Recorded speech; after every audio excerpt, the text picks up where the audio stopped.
For more than 20 years, I've traveled the world to communities both large and small.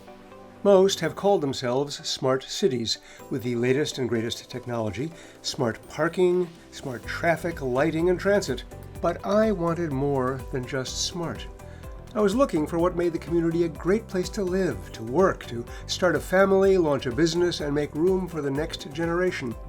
My question was, how smart is your city, really? Well, let's find out, here on Intelligence Test. Welcome to Intelligence Test from the Intelligent Community Forum. I'm Robert Bell. In these conversations, we explore how local governments do the hard work that makes them, in our estimation, intelligent communities. Those are places that have created and maintained an innovative and growing economy that provides opportunity to their people. Places that develop and nurture a strong and inclusive society that helps people share their strengths and overcome their weaknesses. Places that build and preserve a rich local culture in which all can participate. And places that do all that in our constantly changing, unpredictable, super-connected digital world. Our topic today is the challenge that suburban municipalities face in a region dominated by a major city. Decades ago, that meant being a bedroom community that shipped your talent every morning to the big city and got paychecks in return. It's the kind of community I grew up in, actually, where the first thing every high school graduate dreamed of was leaving town. But today, ICF is seeing more and more suburban and ex-urban communities building dynamic economies of their own. They're attracting inward investment. They're fostering startups, companies, despite the attractions of that big metropolis nearby. So we're going to hear from one of them today. Durham Region, at the eastern edge of the Greater Toronto Area in Canada, and at the center of that area, of course, is Toronto, a giant that by itself generates 1/4 of Canada's gross domestic product. And we're here to discover how Durham Region has built an economy that thrives right next to that neighborhood giant. Joining us is Alison Burgess, Director of Communications and Engagement for Durham Region, and she's joined by Brendan MacDonald, who teaches at Ontario Tech University there and is co-founder of a startup company called Xterra. Welcome to the program, both of you. Thanks, Robert. Now, the regional municipality, if you don't know it, is a level of government that provides shared services and infrastructure to 8 municipalities, ranging from small but bustling cities to charming rural townships. It's also one of ICF's certified intelligent communities, which means that it passed a high bar based on data it provided and an on-site, audit that I had the privilege of conducting. So, Alison, Durham is a lucky place, and one of the ways in which it's lucky is being home to the campuses of 3 universities and 1 college.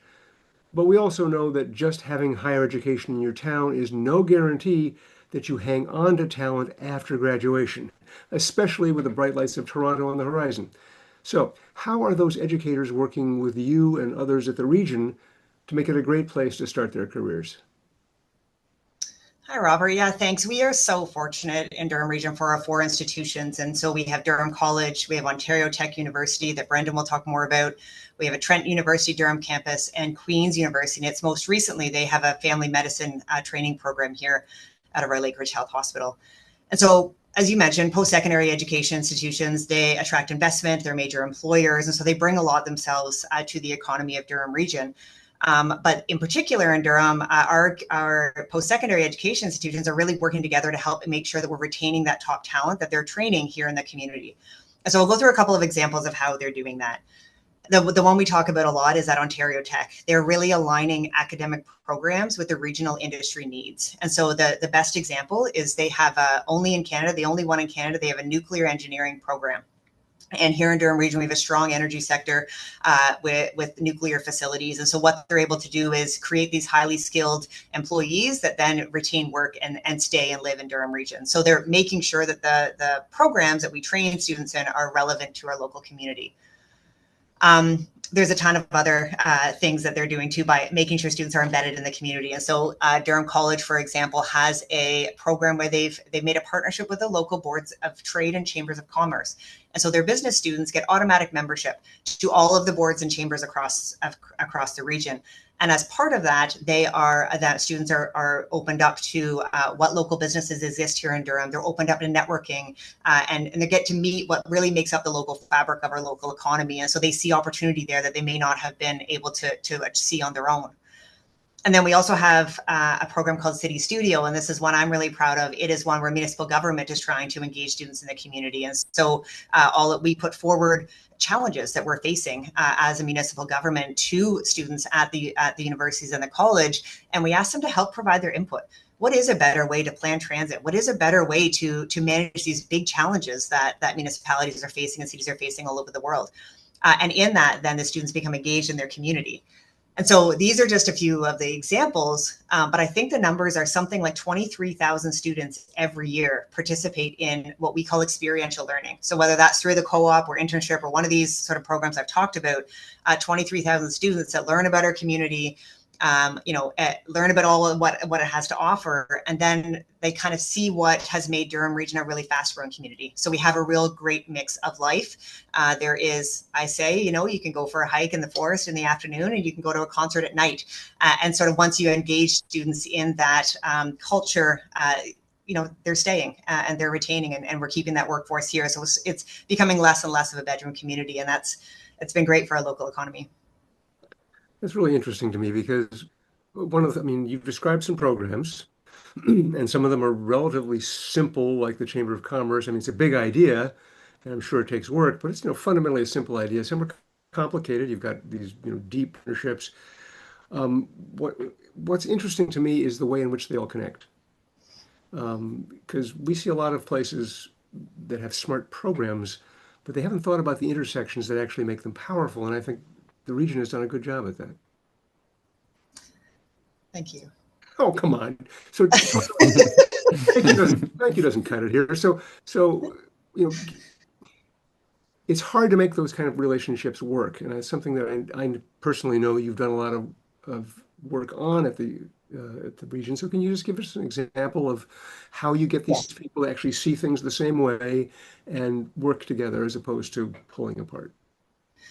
I will share with you that we get asked this question a lot. There's something in Durham that's a little bit different.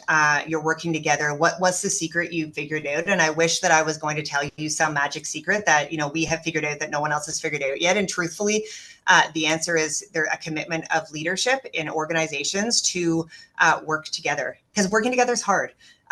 Honestly, like it slows things down. We need to align on our vision. We need to sometimes compromise and collaborate. And what we have in Durham, I would say, certainly in the time that I've worked in this community, there is a real commitment and a genuine authenticity to working together, knowing that we achieve more when we each do our part. So we're sharing information that isn't shared when we meet with other communities. Oh my goodness, the university and the region share this information, or your local municipalities. You're having these tables and discussing these hard problems, and that has really come to grow and come to fruition in Durham Region because of the commitment of a few people to sit around the table and start that process. You build that trust. You start to create that group then that really is kind of connecting. And using your earlier question around students, what does a student want? Well, they want a great place to decompress after their schoolwork. They want to make sure they have a future in the career that they're taking. Well, let's make sure that those things are both offered to the students. They're aware of both.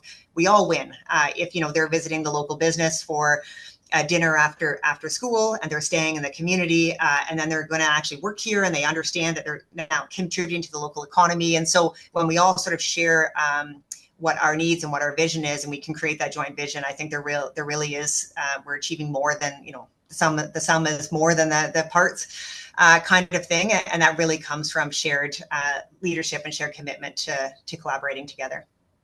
Well, as we like to say at ICF, that's intelligent. So, Brenda, let's turn to you for a moment, because you're going to take us inside Ontario Tech and the processes happening there. So when we met at Ontario Tech, I was blown away by the technology that Xterra has created, which says something about me and the degree to which I'm a nerd. But I was even more impressed when you said that the interest, the support, the programs that you experienced in the Durham region were actually superior to anything you'd found in Toronto where you live, which I found quite an endorsement, of course, but also a really interesting statement. So could you tell us, first of all, about Xterra's technology and the applications for it, which so that other people can be blown away? And then also about your experience building a startup inside Ontario Tech with the support of the region. Yes, definitely. Thanks for that.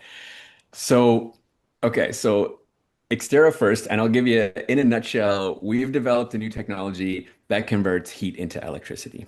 And so I'll give you a little bit of the journey without being too long-winded about it. But basically, when I was teaching at Ontario Tech University, I would teach like an engine class, for example, and we would talk about energy systems, and I'd say, hey, listen, like we all know that we need electricity now. The demand is increasing so fast because everybody's electrifying everything, and we really need sustainable electricity, right?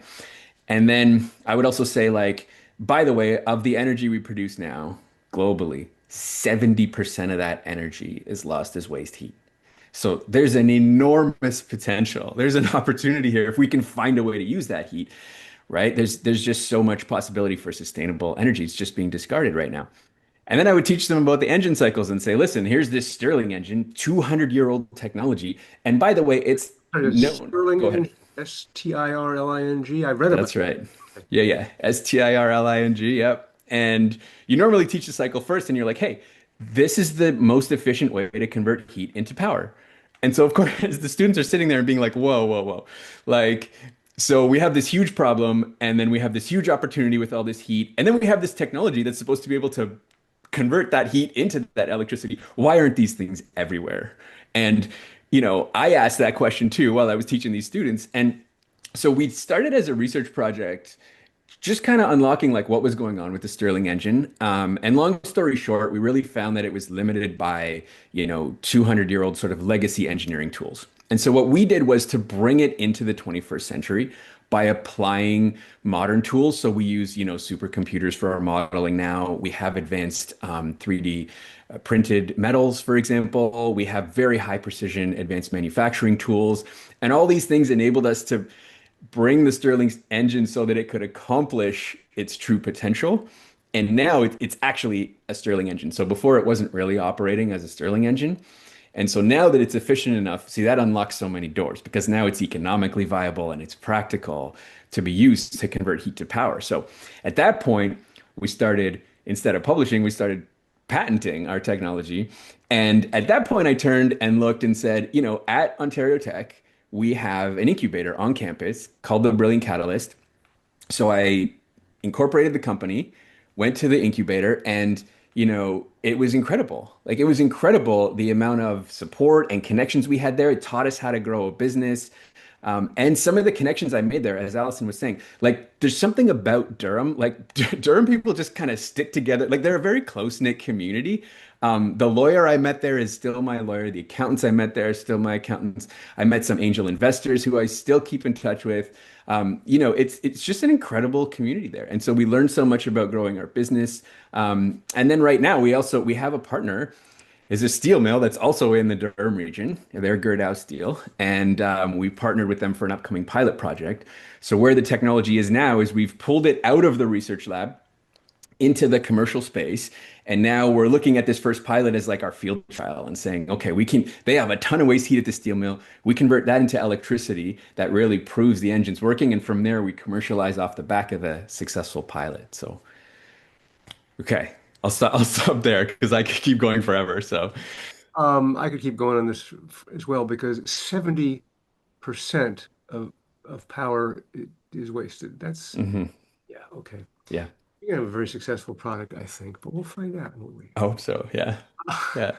Let's flip back to Allison for a moment, and this is going to also actually ultimately extend to you, Brendan, but the innovation ecosystem that Brendan is giving us a peek into, it's not just at Ontario Tech, right? And I was surprised when I visited you to learn that you have this thriving film and TV production industry in the region, which somehow is not something I would have guessed. So, what does that look like, and why is it in the Durham region instead of somewhere else? I love the surprise about this. I love this question. So I would say early on, we recognize that there's a variety of settings in Durham Region. So there's the industrial, there's the urban, and there's the rural, and they can be used as sets looking at different time periods. And so we have quaint downtowns that are small town America. There's different styles of housing that can resemble different parts across the entire world, historic estates and establishments that can look like other places. And so leveraging that proximity to the Toronto film and television sector, realized this potential and created a film liaison office.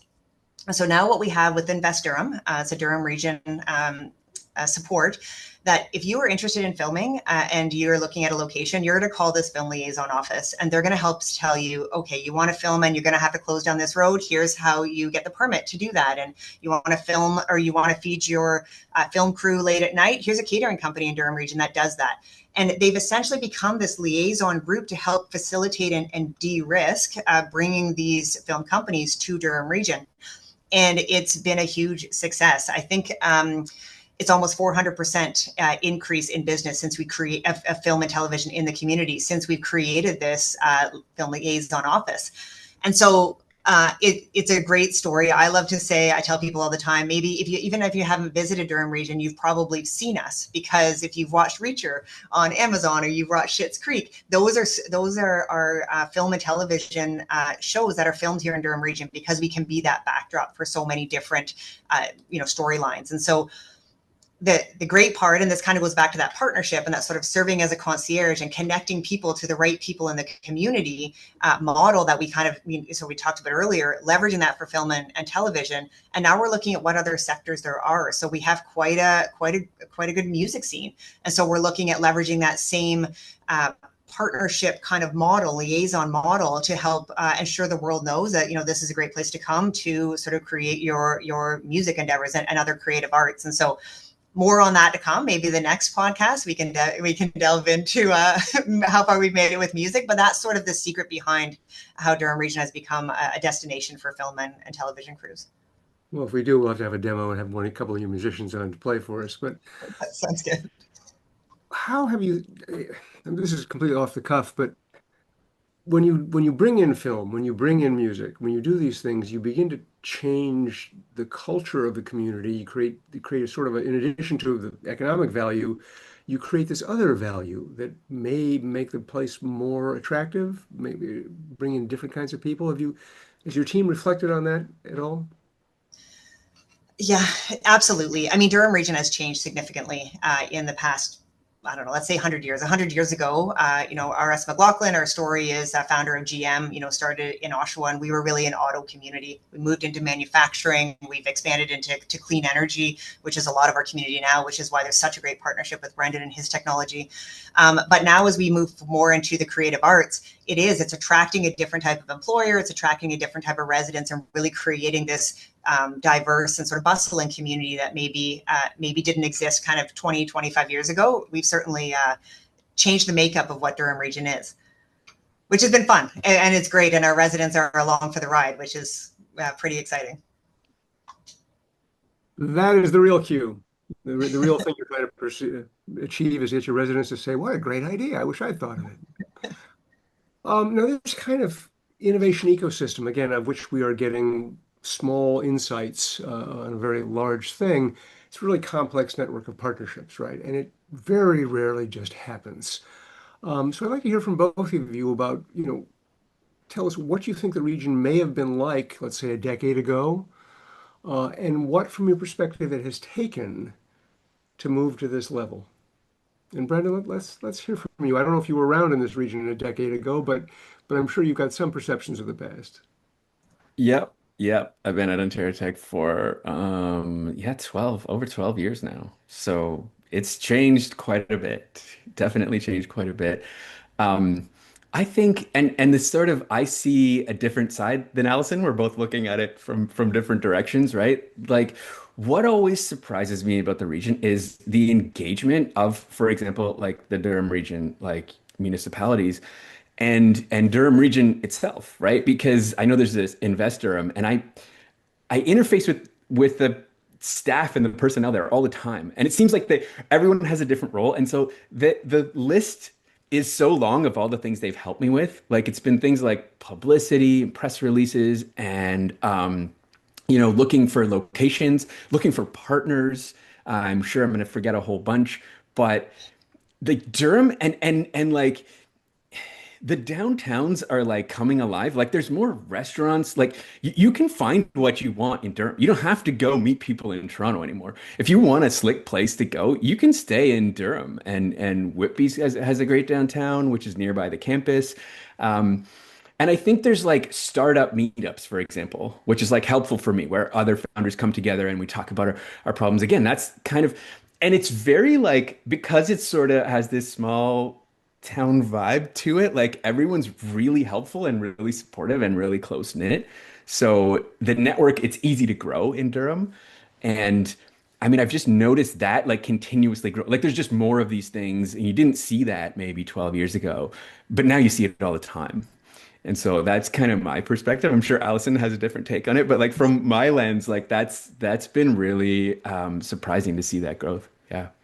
So maybe there's a competitive advantage in being a network of small places all working in harmony together as opposed to being a gigantic metropolis these days, which is something, Mhm. by the way, I happen to believe, but that's just me. Allison, same question for you. I mean, I guess I got to start by saying I love hearing Brendan say that, because I feel like that is what the goal is from behind the scenes, right? For people to feel the support of a community kind of wrapping around them. And so hearing him say that is really what I think is driving that partnership, that sitting around the table, sharing information, the hard work to get to this place where we can do that. Because I think 10 years ago, you maybe had you had an innovation center and you would go there and you would do your startup. But now what we have is we have Brilliant Catalyst, which takes people at the university, their original ideas, moves them into this innovation center. Then now there's an accelerator. So as you start to grow out of that, you can join the accelerator program, and then we have a small business support that helps you once you're ready to sort of open up your Main Street business. And that continuum, everyone's got a role, and we're trying to connect everyone. Hey, I met this person named Brendan who's got a really great technology. I think you have this service for him. He's not quite, I can't do anything for him at this stage. I think you do. Why don't you connect him? And then Robert, you're going to call me when Brendan's ready to move on in that next stage. And we're going to, I think, share in that. And then his success becomes all of our successes, because we all have a little bit of piece of the pipeline. And so that effort, that joint effort, and those sort of shared visions for what our goals are is, I think, what's really changed in Durham Region over the last decade. Interesting. Well, to put some context around that, I mean, Durham is a regional level of government. And so there are things that the region does, and there are things that it avoids doing because they're a municipal responsibility, and you just got to let that go the way it's going to go. Net net, are those relationships and priorities, this network you have, is that a barrier to building an innovative economy such as you have? Is it a stimulant to it? Is it just something else entirely? If you give me 1 minute, let me give you a little bit of background for anyone who's listening about regional government, because it's confusing, and that's maybe the biggest challenge we overcome on a regular basis. But 50 years ago in Ontario, the province decided that they would create these regional governments and split up what is known as sort of city government, municipal government, and other places, split it up into two. And so we have, you mentioned, our 8 municipalities. They make sure that there are the libraries, they operate the rec centers, they do licensing, they collect our taxes. But those taxes are actually shared with the regional government, where we provide services. That's who I work for. We provide services across those boundaries. And so paramedics, policing, transit, social services. It doesn't really matter whether you live in Oshawa or Ripley, transit kind of serves both. And so that becomes a regional service. And so when you're talking about things that we do and things that we avoid, it is about being very clear about responsibility and making sure that, the right people are at the table. Sometimes at a regional level, it's fantastic. If you want an innovation in transit, you have one person to talk to and all of the residents can benefit from that, right? So there's some advantages to that. When we're looking at sort of a local responsibility, we just need to make sure the right people are at the table. So goes back to that network and the hard work, the meetings we have to build those relationships to make sure that, hey, if there's something that's an innovation that's specific to a recreational facility or a park, that we make sure the right people are at the table, because that isn't something we would do. I don't think it hinders us. I think it makes us stronger. It brings everyone into the same sort of vision about how we want to support our community, and we just all have different roles to play. So we've never really seen it as a barrier, but it does take work to make sure the right people are sort of around the table at the right time, if that makes sense. Oh, it does. Hence the current, I guess it's probably current, still in business, the idea that you're going to stay in your swim lane. That's right. Otherwise, the pool just, oh man, bad things happen. Um, Lastly, and again, this is a question to ask both of you about, but I mentioned earlier that Durham has received full certification as an intelligent community from ICF. What message do you think that sends about the region? And Alison, at the region, how are you putting that certification to work? So this means a lot to us. Our journey along the intelligent community path has been really fruitful for the community. And I would say from an economic development perspective, it's putting us on a global stage. We're primed for investment. Here's our story, and here's what you can get from investing and moving and relocating to Durham Region. So it serves us from an economic development perspective well. But the part that is maybe personal for me that I like that has really come out of this journey is the impact on the community. And so we will hear people, as we started to pull together all of these stories, we've started to work together at these partnership tables and find out what's really happening.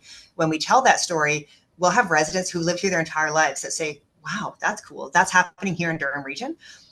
Because the community has changed so much that some things, kind of go unnoticed. And now it's that realization that, wow, that's really amazing that that's happening here. And so much so, we've heard this so much that we're actually launching a campaign later on that in the year that's I'm proud to call Durham home. And it's voices from people in the community who have learned about something happening in their community and are really said, wow, I'm really proud to call Durham home. And this is why. So it's going to feature the residents who kind of come along this journey with us to get to the point of now we're really celebrating what we are as a community. So yes, it sets us on a global stage. And I think that's been really valuable. But it's the community pride there that for me really has been amazing to see. So Brendan, I mean, for you again, are you getting this community intelligence thing that they're selling to you? Yeah, and my answer is very similar, again, from the slightly different perspective. But until I came out to accepted the position at Ontario Tech University, 12-ish years ago, I didn't really know what was going on in the Durham region. Like it wasn't on the radar. And I think this intelligent communities is yet another thing that helps to give it the recognition it honestly deserves, right? Because it really does. And now that I'm part of it, I can see that. And, we talk about the entrepreneurship programs and the Spark Center and Brilliant Catalyst and all of these things and all of the support that you get. It's really good that people know about that. And like you say, it becomes a feedback loop where the more of these programs you have, the more people they attract, and then they get bigger. And then, people can keep that vibe that they like, the culture that they like, but have access to everything they need while staying in the Durham region. It's all there now. And I think I was honestly surprised. And now, so this type of recognition is gonna, get the message out there of what's going on in Durham, which I think is fantastic. Well, very well deserved. And good work on that, Alison, by the way. Yeah. It's been great. I'm going to quote you, Durham, or Brendan. So just wait for your I'm proud of Durham request coming your way. I said it once. I'll say it again many times. That's intelligent. So we have to wrap up there, and I just want to thank both of you for sharing your experiences with us, for taking us inside, giving us glimpses of what as I said is a very complex but fascinating story of innovation. So thanks to you both. Thanks, Robert. Much appreciated. For more on the Durham region, visit Durham, that's durham.ca. You can learn about the work of the Intelligent Community Forum at intelligentcommunity.org and about the Intelligent Community Certification Program at icfcertification.com. For ICF, this is Robert Bell.